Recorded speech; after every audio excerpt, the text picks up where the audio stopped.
Hello and welcome to the Rio Grande Medical Center Cost Allocation Concepts case study presented by group number 3.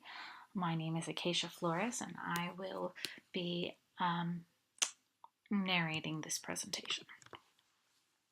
So this case involves a not-for-profit acute care hospital called Rio Grande, and one wing of this hospital has 2 offices in it. One that is made up of a walk-in outpatient clinic that takes up 80% of that 100,000 square foot space, and the other 20% of that space is used by a dialysis center.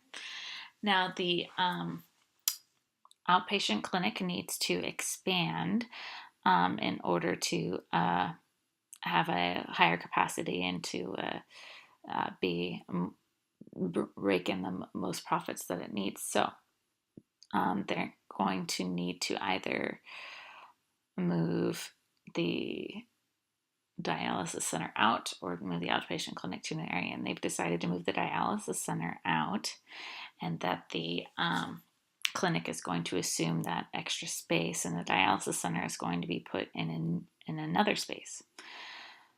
Now, when they move the dialysis center to another space, the problem is that the cost allocation for that other space is more expensive than the space that they had in before.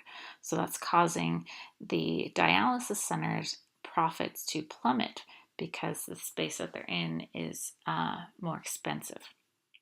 So the hospital needs to come up with an alternative allocation method to allow the dialysis center to make a profit, since it didn't have a choice in the current situation. That caused them to lose money. So this presentation is made up of 4 questions and then some recommendations. So question 1, is it fair for the dialysis center to suffer in profitability from the move, even though it had nothing to do with them? So obviously it's not fair for them to be responsible for the full cost of the new building, since they weren't the ones that were needing more space. The facilities costs on the old space were $15 per square foot, and now it's moved to $20 per square foot for the dialysis center, while the outpatient clinic stays the same at the $15 per square foot. So question 2, should the dialysis center be charged the actual facilities costs for its new location?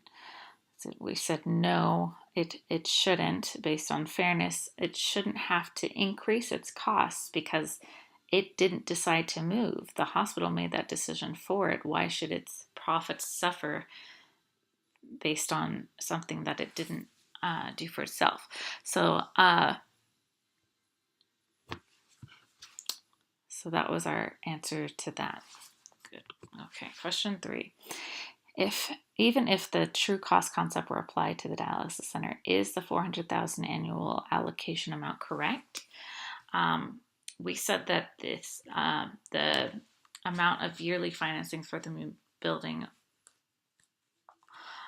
should be equal to the amount of depreciation, not the entire $400,000 every year. So if the true cost method is applied, then the 21st year would be 0, because the mortgage would be paid off.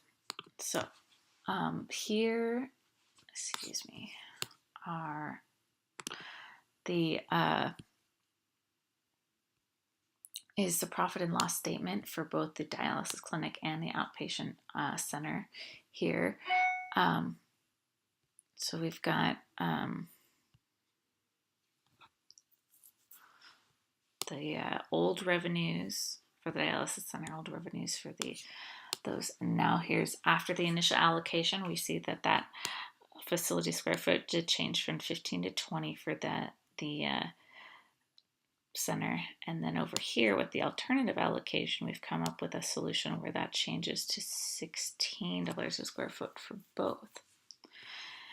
And then so you can see the difference in the amount that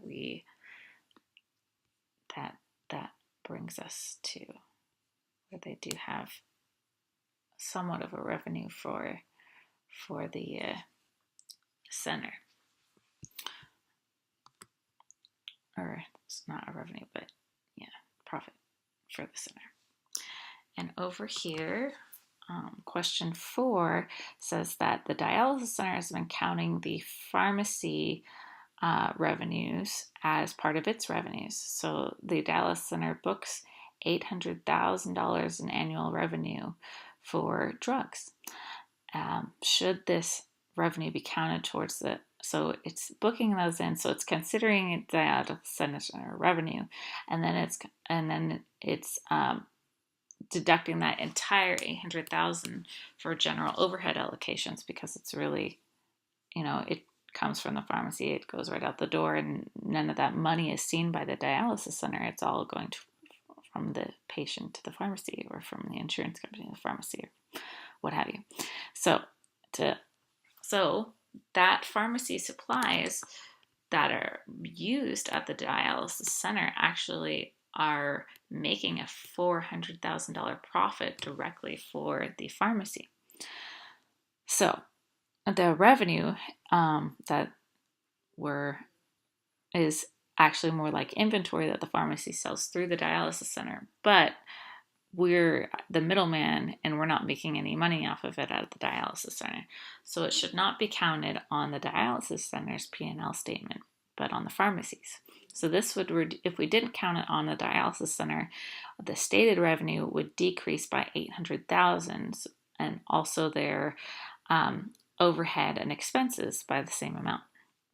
So one of our recommendations that the company can look into finding if the pharmacy would be willing to provide us a commission for bringing them $400,000 in profit from the dialysis patients, which would help the dialysis center allocate more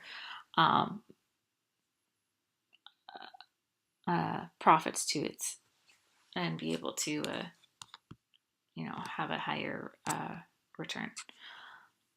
So it would be a symbiotic relationship between the dialysis center and the pharmacy, because if the dialysis center were to go away, then the pharmacy would lose out on that entire $400,000 profit to, let's say a dialysis center across town. So it's worth bringing it up to see if that's a possible idea. So we talked about those two ideas, which are removing the $800,000 in revenue from that's actually the pharmacies, and also working out an agreement with the pharmacy to get a commission from the profits that it brings in for the pharmacy. And then we, since the outpatient clinic forced the dialysis move, the clinic should perform some kind of a buyout that would neutralize the effects on the other department, so that we weren't taking the hit when they were the ones who needed the extra space. So if you have any questions about this case study or presentation, please post them in the discussion board. We look forward to answering your questions. Thank you.